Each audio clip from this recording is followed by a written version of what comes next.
ആശാവർക്കർമാരുടെ സമരത്തിൽ സർക്കാർ നിലപാടിനെതിരെ സാഹിത്യ അക്കാദമി പ്രസിഡന്റും കവിയുമായ കെ സച്ചിദാനന്ദൻ ആശമാരെ അധിക്ഷേപിക്കുകയോ പരിഹസിക്കുകയോ ചെയ്യരുതെന്നും ചർച്ചയ്ക്ക് വിളിക്കണമെന്നും സമരത്തിന് പിന്തുണയുമായി സംഘടിപ്പിച്ച ജനസഭയിൽ അദ്ദേഹം പറഞ്ഞു. ആശാവർക്കർമാരോട് സംസ്ഥാന സർക്കാർ കാണിക്കുന്നത് മുഷ്കാണെന്നും ഇത് തന്നെയാണ് ഇന്ത്യ ഭരിക്കുന്നവർ സാധാരണക്കാരോട് കാണിക്കുന്നതെന്നും നടൻ ജോയ് മാത്യുവും വിമർശിച്ചു. ഓണറേറിയം വർധന ആവശ്യപ്പെട്ട് ആശാവർക്കർമാരുടെ സമരം വീര്യം ചോരാതെ 45-ാം ദിവസവും തുടരുകയാണ്. അനുദിനം സമരത്തിന് പിന്തുണയും കൂടുന്നു.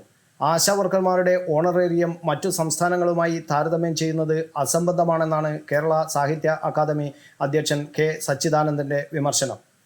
സമരക്കാരെ ന്യൂനപക്ഷമായി കാണരുതെന്നും വീഡിയോ സന്ദേശത്തിൽ അദ്ദേഹം ആവശ്യപ്പെട്ടു.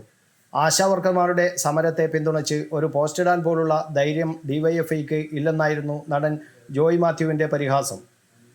അതേസമയം സാംസ്കാരിക പ്രവർത്തകരും സാമുദായിക നേതാക്കളും ജനസഭയിൽ പങ്കെടുത്ത് പിന്തുണ അറിയിച്ചു. പ്രമേയവും അവതരിപ്പിച്ചു. ആശാവർക്കർമാരുടെ നിരാഹാര സമരം 7-ാം ദിവസത്തിലേക്ക് കടന്നു. അതേസമയം സമരമിരിക്കുന്നവരെ പരിശോധിക്കാൻ മെഡിക്കൽ സംഘത്തെ അയക്കാൻ ഇന്നും സർക്കാർ തയ്യാറായില്ല. News bureau, Kannur media.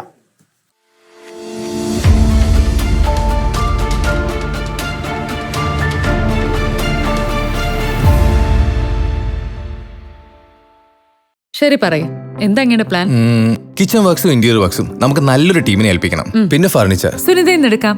അവിടെ ആകുമ്പോ എല്ലാ മോഡൽ ഫർണിച്ചറും അവൈലബിൾ ആണ്. മോഡേൺ വേണമെങ്കിൽ മോഡേൺ, ട്രഡീഷണൽ വേണമെങ്കിൽ ട്രഡീഷണൽ. ഇനിയിപ്പോ ഇമ്പോർട്ടഡ് ഫർണിച്ചർ വേണമെങ്കിലോ അതും സുനിതയിലുണ്ട്. ചേട്ടാ, ഫർണിച്ചർ സുനിതയെന്നാണെങ്കിൽ മോഡുലർ കിച്ചണും ഇന്റീരിയർ വർക്സും അവരെ തന്നെ ഏൽപ്പിച്ചാ പോരെ? അതിനവർ ഇന്റീരിയർ വർക്സ് ഒക്കെ ചെയ്യുന്നുണ്ടോ? ഒരു വീടിന്റെ മുഴുവൻ ഇന്റീരിയർ ഡിസൈൻ ചെയ്ത് ഫിനിഷ് ചെയ്യാനുള്ള സ്പെഷ്യലൈസ്ഡ് ആൻഡ് എക്സ്പീരിയൻസ് ടീമും സ്വന്തമായ ഒരു മാനുഫാക്ചറിംഗ് യൂണിറ്റും ഉണ്ട് സുനിതയ്ക്ക്. ഇപ്പോൾ ഏത് ജനറേഷന്റെയും ഫേവറേറ്റ് സുനിത ഫർണിച്ചർ